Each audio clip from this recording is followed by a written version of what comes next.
are good, you are good. When there's nothing good in me.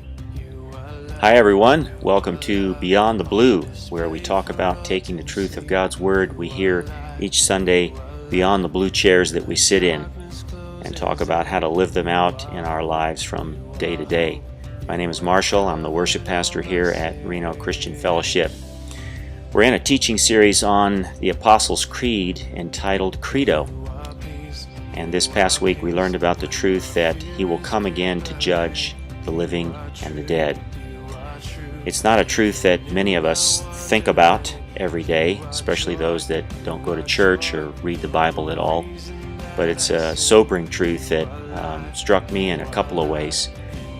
One is when Brent talked about Jesus coming again, His second coming, and that He's going to separate out those that don't believe from those that do believe, like sheep and goats.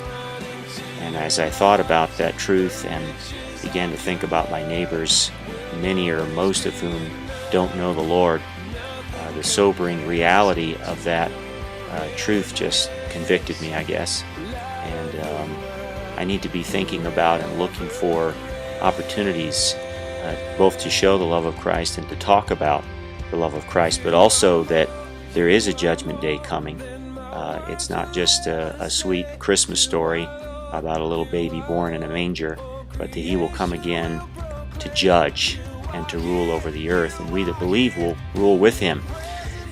And so it's made me more conscious, which has been good, and I hope that consciousness about that reality is going to continue. I'm praying that it will. The college group that meets on Sunday nights, called The Source, has been in the book of Colossians.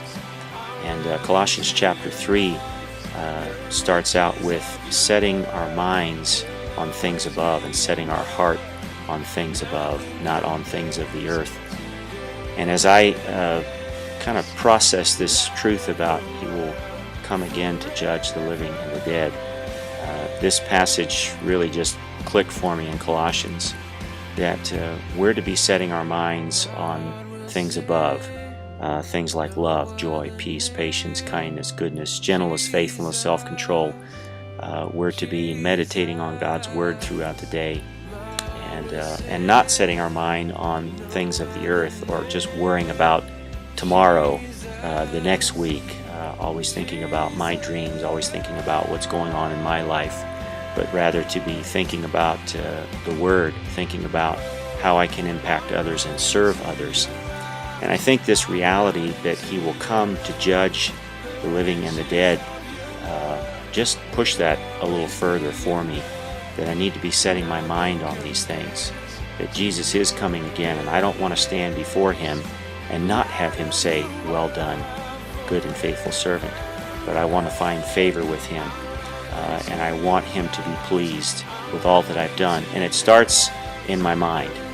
It starts with my heart. The things that I set my heart on, is it more money or success or those kinds of things, or am I setting my heart on the things that please God? Am I setting my heart on serving others and loving others? Because in the end, when Jesus comes to judge, that's what He's going to find favor with. That's what He's going to say is pleasing to Him. So that's been the conviction for me over the past couple of days, and I'm praying that it will continue, and hope these words of encouragement have been challenging for you as well.